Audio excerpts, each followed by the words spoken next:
दोस्तों एस्ट्रोभूषण चैनल में आपका स्वागत है। हम बात कर रहे हैं वर्ष 2025 हर लग्न और राशि के लिए कैसा जाने वाला है। आज हम बात करने वाले हैं कन्या लग्न और राशि के लिए साल 2025 क्या चुनौतियां लेकर आ रहा है, क्या आपके लिए कोई उन्नति के योग बन रहे, संभलने के क्या योग है, सब कुछ डिटेल में हम यहाँ पे देखने वाले हैं।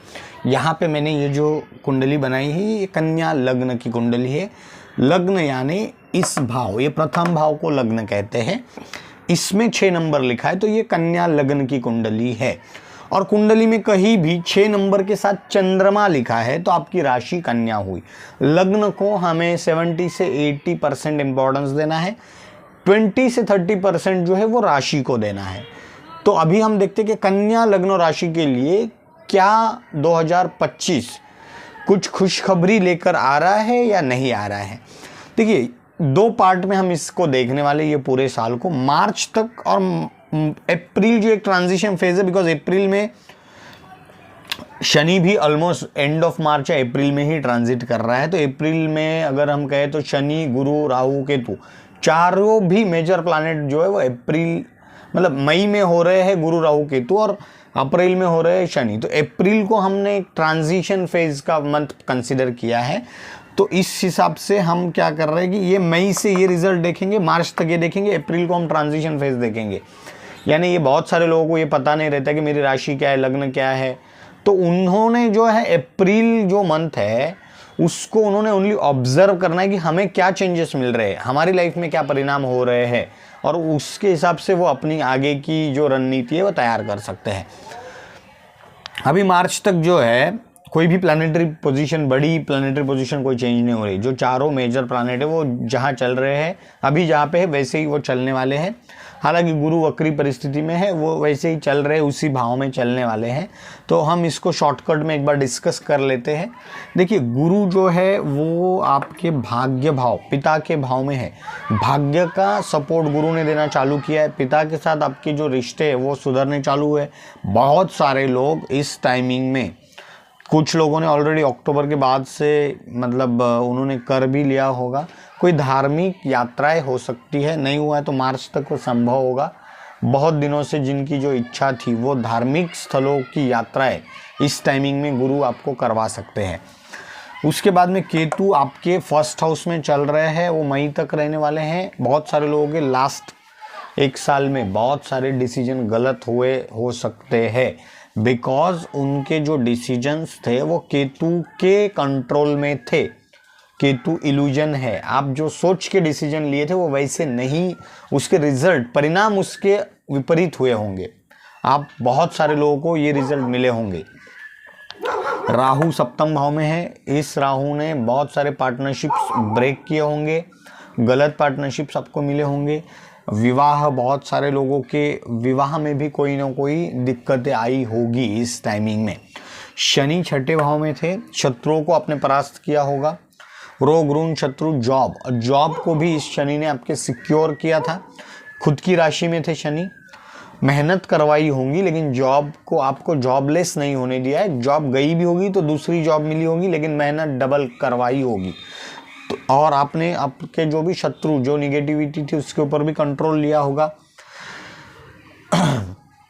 कोई छोटी मोटी बीमारी का रिजोल्यूशन भी इस समय में शनि ने करवाया होगा। तो ओवरऑल ये मार्च तक अभी भी ऐसा ही चलेगा। कुछ रिजल्ट्स आपको मिल गए होंगे, कुछ नहीं मिले हैं तो अभी वो मिलेंगे अप टू मार्च, ठीक है। अब बात करते हैं मार्च के बाद में ये मंथ मई 2025, यहाँ पे मई से क्या रिजल्ट मिलने वाले। बीच में अक्टूबर में गुरु जो है वो अतिचारी होके कर्क में जाने वाले, उसकी बात हम बाद में करेंगे।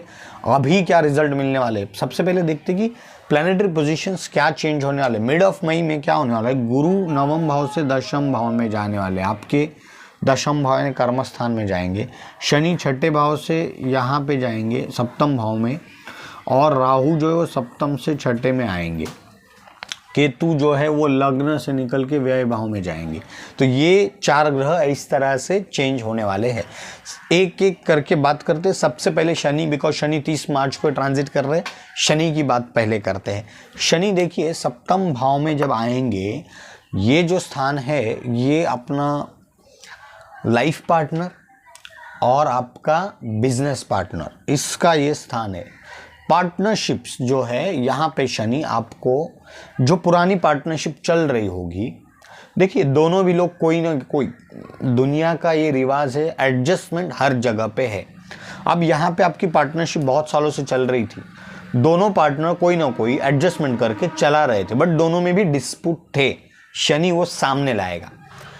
और अब इसमें दो पॉसिबिलिटीज है, या तो शनि उस पार्टनरशिप को परमानेंटली ब्रेक कर देगा, या फिर उसकी क्लैरिटी करेगा कि आपके दिल में ये था, मेरे दिल में ये था, और हम दोनों को ये चीज़ें अभी सामने आई है, इनके ऊपर सॉल्यूशन निकालना है और फिर आगे बढ़ना है।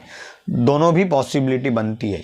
ये हो सकता है पुरानी पार्टनरशिप ब्रेक हो जाए, नई पार्टनरशिप मिले, वो अच्छी रहेगी। तो पार्टनरशिप के हिसाब से वो अच्छा है। अब लाइफ पार्टनर के लिए बात करें, लाइफ पार्टनर की जो भी समस्याएं थी है वो सामने लाएंगे शनि। आपका लाइफ पार्टनर भी बहुत दिनों से कोई ना कोई एडजस्टमेंट करके जो चल रहा था, अब वो खुलकर बात करेगा आपके सामने कि मैं ये चीज़ सह रही हूँ, मैं ये चीज़ सह रहा हूँ, ये सामने आएगा और उसका रिजोल्यूशन भी करेंगे। लेकिन ये बहुत स्लो होगा, क्योंकि शनि 2.5 साल के लिए वहाँ पे आ रहे, अगले 2.5 साल उनके पास है, उनके हाथ में 2.5 ईयर का पूरा समय है। धीरे धीरे वो समस्याएं सामने आएगी, धीरे धीरे वो बढ़ती जाएगी, और धीरे धीरे उनका रिजोल्यूशन भी मिलता जाएगा। इस तरह से शनि करते हैं। शनि आर्या पार की स्थिति लेकर आते हैं, बट अल्टीमेटली वो अच्छा करते हैं। हमें टाइम बीइंग के लिए में भी तकलीफ हो सकती है कि मेरी इतने सालों से इस पर्सन के साथ पार्टनरशिप थी, हमने इतने सारे अचीवमेंट्स थे साथ में, हमने हमारा बिजनेस 1 रुपये से लेकर 1 करोड़ तक लेके गए, 0 से 1 करोड़ तक लेके गए, ये सब आपको आएगा। बट कोई ना कोई जो क्लैरिटी रहनी चाहिए थी, वो 1 करोड़ से 10 करोड़ होने के लिए, वो क्लैरिटी अब शनि इस टाइमिंग में देंगे।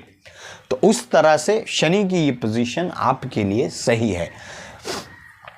दूसरा है शनि की, हम दृष्टियों की अगर बात करें तो शनि की एक तीसरी दृष्टि, सप्तम दृष्टि और दशम दृष्टि, ये 3 दृष्टियां है। सबसे पहले तीसरी दृष्टि जो है वो भाग्य भाव पे है, और भाग्य भाव का जो स्वामी है शुक्र की पोजीशन अगर अच्छी है तो शनि की ये दृष्टि आपको भाग्य का सपोर्ट देगी, पिता का भी आपको सपोर्ट मिलेगा, बहुत अच्छी ये दृष्टि आपको रिजल्ट देगी। बिकॉज शुक्र लेकिन अच्छा होना है, दशाएं अच्छी होगी ना तो मैं ये जो भी चीज़ें कह रहा हूँ ना, ये सब रिजल्ट्स डबल हो जाएंगे। दशाएं अगर आपकी खराब भी है तो इसमें से कुछ ना कुछ चीज़ें ज़रूर होगी, बिकॉज गोचर जब तक दशा को साथ नहीं देता है कोई भी चीज़ घटित नहीं होती है। तो गोचर में शनि की ये दृष्टि भाग्य भाव पे आपके लिए बहुत शुभ है। उसके बाद शनि की सप्तम दृष्टि लग्न पे है। लग्न यानी आपके विचार, आपका मस्तिष्क, यहाँ पे गुरु की दृष्टि जो शनि की जो दृष्टि है वो आपको आपके विचारों पे कंट्रोल लाएगी। अब विचारों पे कंट्रोल यानी आप डिसीजन सही ले पाओगे, आप हड़बड़ी नहीं करोगे, आप भी वो समय पूरा यूज़ करोगे कोई भी डिसीजन को कंक्लूजन तक लेके जाने के लिए। बहुत अच्छी तरीके से आपका जो अभी तक का एक्सपीरियंस है, नॉलेज है, उस फील्ड के जो जानकार है, उन सब का एक कंसोलिडेटेड, एक इन नटशेल जो हम कहते हैं, वो पूरा एक नॉलेज लेकर फिर आप एक कंक्लूजन वाला डिसीजन लोगे, बहुत अच्छा रहने वाला है। उसके बाद चतुर्थ भाव पे दशम दृष्टि है। देखिए इस भाव पे गुरु की भी दृष्टि है, और वो गुरु की दृष्टि स्वराशि पे। शनि कोई ये चतुर्थ भाव में शनि जो है आपको अगर कोई हर्डल देना भी चाहता है तो गुरु कंट्रोल करेगा, क्योंकि गुरु की वो खुद की राशि है, उस राशि पे उसकी दृष्टि है, तो गुरु अल्टीमेटली आपको सिक्योर करेंगे। शनि जो है ना, देखिए ये भाव क्या है, भूमि, माता, वाहन, सुख, आपका मन। देखिए शनि क्या करता है ना, काम इतना बढ़ाता है तो सुखों में कमी आती है, लेकिन गुरु आपको वो सुख दे देगा। माता के स्वास्थ्य में सुधार आएगा। सुधार यानी देखिए चीज़ों को समझना बहुत ज़रूरी है। उनके लिए कोई बीमारी जो कुछ भी है, तकलीफ है, वो सामने आएगी। तो आपको ऐसा ना लगे कि यार शनि आए हैं और वो तो बीमारियाँ चालू हो गई, वैसा नहीं है। वो लॉन्ग टर्म के लिए शनि वो बीमारी का रिजोल्यूशन करेंगे, क्योर करेंगे, ताकि वो एक अच्छी सेहत के साथ अपनी ज़िंदगी आगे बिता पाए। तो उस तरह से गुरु की भी दृष्टि है वहाँ पे, तो शुभ है, आपके लिए डरने की आवश्यकता नहीं है। अब बात करते हैं गुरु की। देखिए गुरु भाग्य भाव को छोड़ के आपके कर्मस्थान में आ रहे हैं। कर्मस्थान में जब गुरु आएंगे तो अगला 1 साल आपको लेजी बनाएंगे। आपको देखिए, बिकॉज गुरु क्या है ना, मेहनत न करने वाले वो प्लानेट है। मोटापा हम गुरु से देखते हैं। गुरु भारी प्लानेट है, वजनदार है, इसलिए उसका मोटापा है। भारीपन है तो उसमें क्या है, ज़्यादा स्थिरता है, स्थूलता है, तो वो क्या है, आलस्य देता है। और एक रीज़न है, गुरु जो है ना ऑफिसर वाली वो कैटेगरी में आते हैं। देखिए ये लोग टीचिंग, बैंकिंग, एडवाइस कर सकते हैं, खुद मेहनत नहीं कर सकते हैं। अब ये अगर आपके साथ होना है तो रेमेडी क्या है, आपको उसके अधीन नहीं होना है। आपको जो है, आपको चैनलाइज करना है, खुद को शेप में लाना है, खुद को आपको आलसी नहीं होने देना है। आपको कर्मस्थान में जो है मेहनत करनी है। अदरवाइज क्या है ना, जो रिजल्ट आपको अच्छे मिलने हैं उनमें फिर कमी आती है। गुरु कर्मस्थान को सिक्योर करेगा, आपकी जॉब में कोई प्रॉब्लम नहीं है, लेकिन से कि आपको 10,000 इंक्रीमेंट मिलना है तो वो 4,000 पे रुक जाएगा, बिकॉज आलस्य की वजह से। जॉब नहीं खाएगा गुरु, तो जॉब को तो सिक्योर कर रहा है, लेकिन आपको समझना है उसकी नीयत, उसकी फितरत है कि वो मेहनत नहीं कर सकता है। आपको उसके अपोज में जाके आपको आलस्य आना चालू हो जाएगा अप्रैल से ही। तो आपको समझना है कि नहीं यार, मेरे साथ ये हो रहा है, मुझे फोकस रहना है काम में, मुझे जो भी है, मुझे आपको एक ही चीज़ टारगेट रखिए कि हर चीज़ के लिए टाइम लिमिट सेट कीजिए और उसके अंदर रहने की कोशिश कीजिए। अपने आप आगे ग्रो करोगे। अब गुरु की दृष्टियों की बात करते हैं। गुरु की पंचम दृष्टि 1 2 3 4 5 6 7 8 9, देखिए ये दृष्टियाँ है जो स्टार मार्क की, वो गुरु की दृष्टि है। तो दूसरे भाव पे आपके कुटुंब है, आपका सेविंग्स है, धन संचय, यहाँ पे गुरु आपका धन संचय कराएंगे। आपका धन संचय जो है वो बढ़ेगा, इन्वेस्टमेंट सही जगह पे होंगे, लॉन्ग टर्म में कीजिए।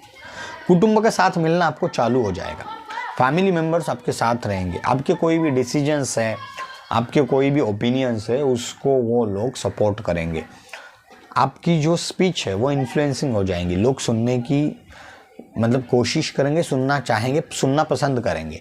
उसके बाद चतुर्थ भाव पे मैं जैसे कहा कि गुरु जो है आपके चतुर्थ भाव में माता के स्वास्थ्य में सुधार लाएंगे। आपको कंफर्ट, गुरु थोड़े कंफर्ट भी देंगे, बिकॉज यहाँ पे वो बैठ के ऑलरेडी कर्मस्थान को वो पकड़ के रखेंगे।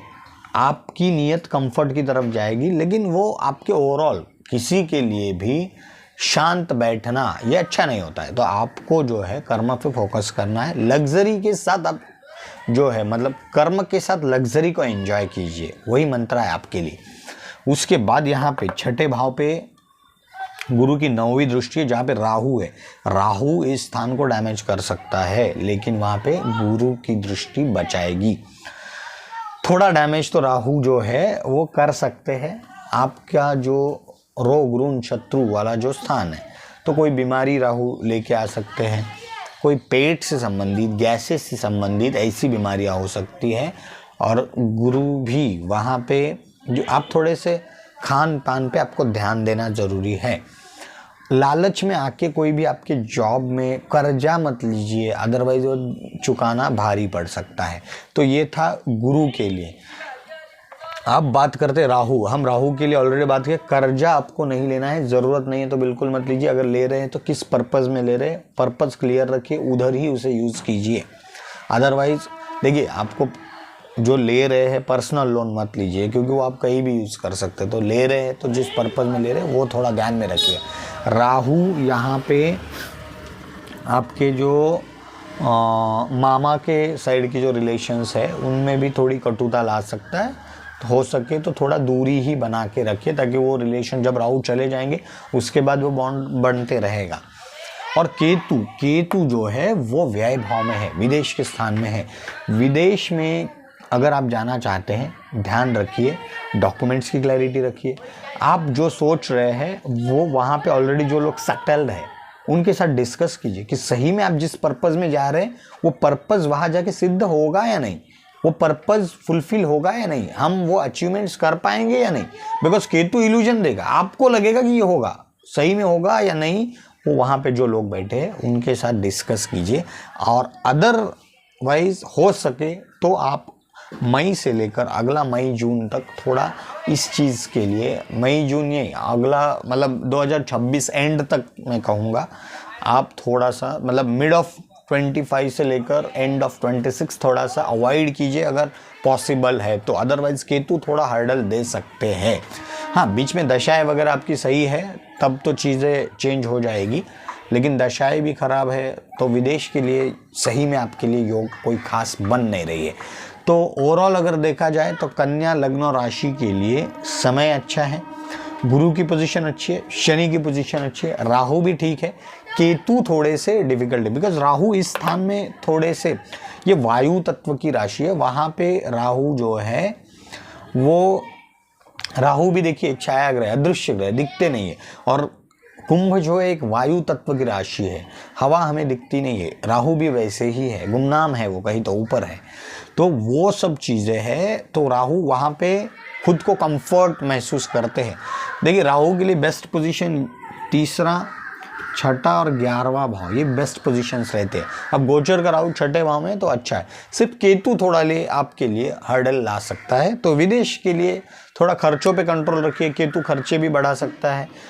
मोक्ष जो है आपको, ये मोक्ष का भी स्थान है, वो मोक्ष की प्राप्ति इस टाइमिंग में हो सकती है। तो ओवरऑल अगर देखा जाए तो कन्या लग्न और राशि के लिए समय अच्छा है, सिर्फ आपको समय की मांग के हिसाब से चलना बहुत ज़रूरी है। बाकी लग्न और राशि के लिए भी हम बात करेंगे। और अगर अभी तक आपने मेरे चैनल को सब्सक्राइब नहीं किया तो सब्सक्राइब कीजिए, लाइक कीजिए, शेयर कीजिए। Thank you very much.